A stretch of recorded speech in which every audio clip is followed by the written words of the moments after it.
میں نے وہاں رونے اور چلانے کی آوازیں سنی، جدھر سے آوازیں آ رہی تھی ادھر بھی گیا تو وہاں ایک فرشتہ جو آسمانوں پر بڑے عزت و اکرام کے ساتھ نورانی تخت پر بیٹھتا تھا، 70,000 فرشتے اس کے گرد صفے بنا کر کھڑے ہوتے تھے۔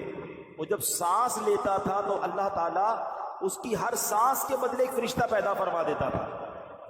مگر آج اسی فرشتے کو میں نے بڑی پریشانی کے عالم میں دیکھا، کوہ کاف میں بڑا پریشان تھا، آہوزاری کر رہا تھا۔ تو میں نے اس سے پوچھا کہ یہ تیرے ساتھ کیا معاملہ ہوا؟ فرشتہ بولا کہ معراج کی رات جب نبی پاک علیہ الصلوۃ والسلام میرے قریب سے گزرے تھے تو میں نے ان کی اس طرح تعظیم نہ کی، اس طرح ان کا ادب نہ کیا جو کرنا چاہیے تھا۔ بس اللہ پاک کو یہ میری ادا پسند نہ آئی، چنانچہ مجھے اس کی سزا دے دی گئی اور مجھے اس بلندی سے یہاں اتار دیا گیا۔ پھر اس نے مجھ سے درخواست کی کہ جبریل امین، اللہ پاک کی بارگاہ میں میری سفارش کیجئے، دعا کیجئے کہ اللہ مجھے معاف فرما دے۔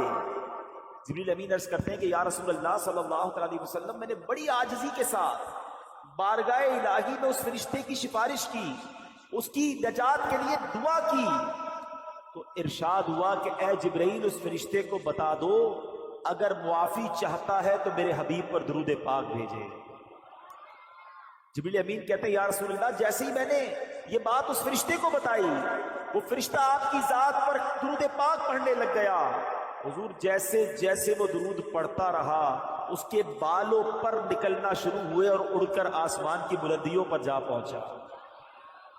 جبھی تو شاعر کہتے ہیں ہر درد کی دوا ہے صلی علی محمد، ہر درد کی دوا ہے صلی علی محمد، تعویذ ہر بلا ہے صلی علی محمد صلی اللہ علیہ وسلم۔ اس واقعے میں ہمیں یہ بھی پتہ چلتا ہے کہ سرور کائنات صلی اللہ تعالی علیہ وسلم کی عزت، آپ کا اکرام، آپ کا ادب یہ رب کو کتنا پسند ہے، اور ان کی شان میں ذرا سی بھی بے ادبی وہ بندے کا ایمان بھی غارت کر دیتی ہے اور رب کو بھی اس سے ناراض کر دیتی ہے۔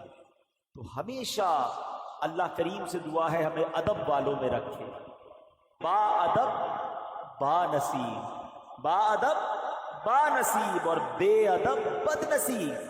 جو بے ادب ہوتا ہے وہ راندہ درگاہ کر دیا جاتا ہے، وہ مردود کر دیا جاتا ہے۔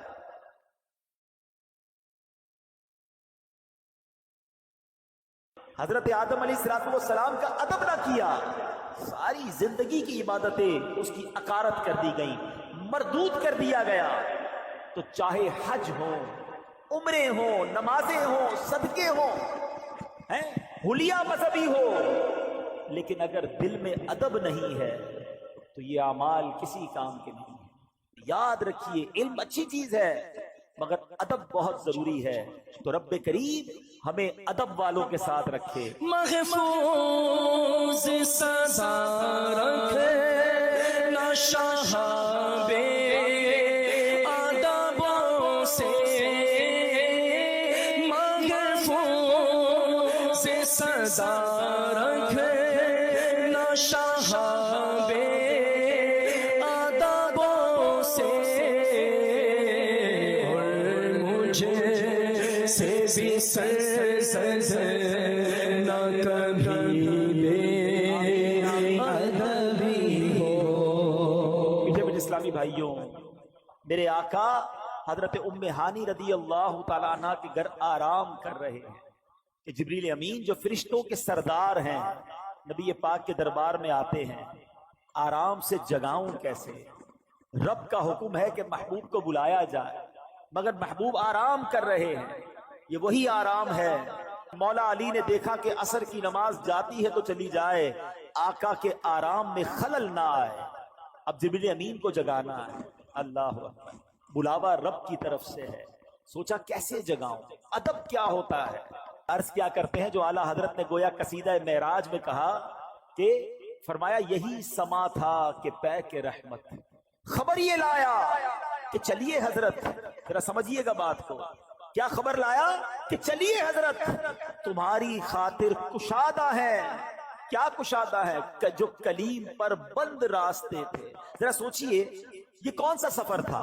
تھوڑا سا پیچھے چلتے ہیں۔ حضرت موسیٰ علیہ السلام کو اللہ نے بڑا مقام دیا. In the whole world nobody have power to speak with Allah سبحانہ و تعالی. حضرت موسیٰ سے پہلے کوئی ایسا نہیں تھا جو اللہ سے بات کر سکے بلا واسطہ, ڈائریکٹ ہے. آپ کو کلیم اللہ کہا گیا اور آپ اللہ سے بات کرنے کوہ طور پر جاتے تھے. کیسا مقام تھا, ان کو فیل کیسا ہوتا ہوگا کہ اس پوری کائنات میں I am one and only who can speak, جو اللہ کریم سے بات کر سکتا ہے, جس نے یہ کائنات بنائی ہے. اب دل میں تمنا جاگی, مولا کلام کی سعادت دی ہے, اب اپنا دیدار بھی کرا دے. رب ارنی, اے اللہ تجھے دیکھنا چاہتا ہوں. ارشاد کیا ہوتا ہے, لن ترانی, اے موسیٰ تم مجھے دیکھ نہیں سکو گے. پھر ارشاد فرمایا کہ اے موسیٰ اس پہاڑ پر ہم اپنی تجلی نازل کرتے ہیں, اگر یہ پہاڑ اپنی جگہ پر رہا تو پھر تم دیکھ پاؤ گے. مگر جب اس پہاڑ پر یعنی کوہ طور پر تجلی ڈالی گئی تو پہاڑ جو ہے وہ ریزہ ریزہ ہو گیا. حضرت موسیٰ بھی اس تجلی کو برداشت نہ کر سکے اور بے ہوش ہو گئے. کلیم اللہ کی تمنا بھی دیکھنا ہے. کہا گیا لن ترانی, آقا آرام کر رہے ہیں اور بلایا جا رہا ہے. سلام و سلام میں ایک شعر سنتے ہیں, آج ذرا تسلی سے سمجھ لو اس کو. کس کو دیکھا یہ موسیٰ سے پوچھے کوئی, آنکھ والوں کی ہمت پہ لاکھوں سلام. کس کو دیکھا یہ موسیٰ سے پوچھے کوئی, کس کو دیکھا یہ موسیٰ سے پوچھے کوئی, آنکھ والوں کی ہمت پہ لاکھوں سلام, آنکھ والوں کی ہمت پہ لاکھوں سلام. بڑا سفر بڑی تیاری ہوتی ہے.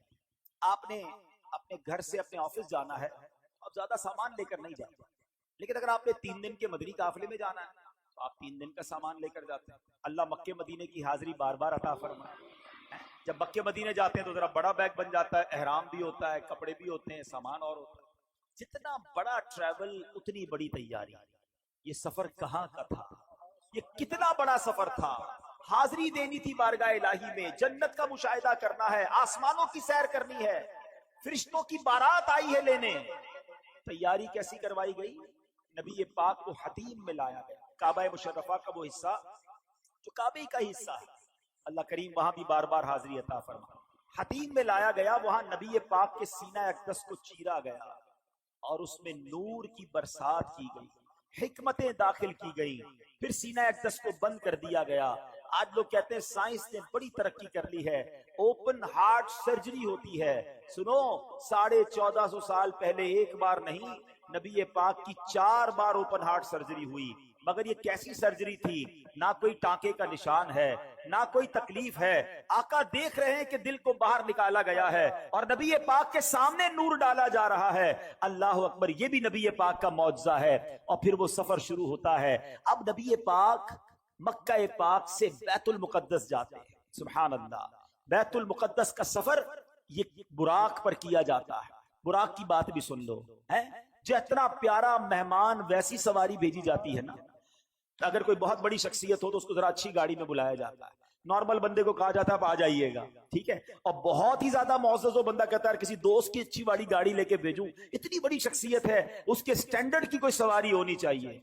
اللہ نے اپنے پاس اپنے حبیب کو بلانا ہے, سواری بھیجی جنتی سواری, براق. اچھا, براق جو تھا اس کی سپیڈ کیا تھی ذرا سنیے گا.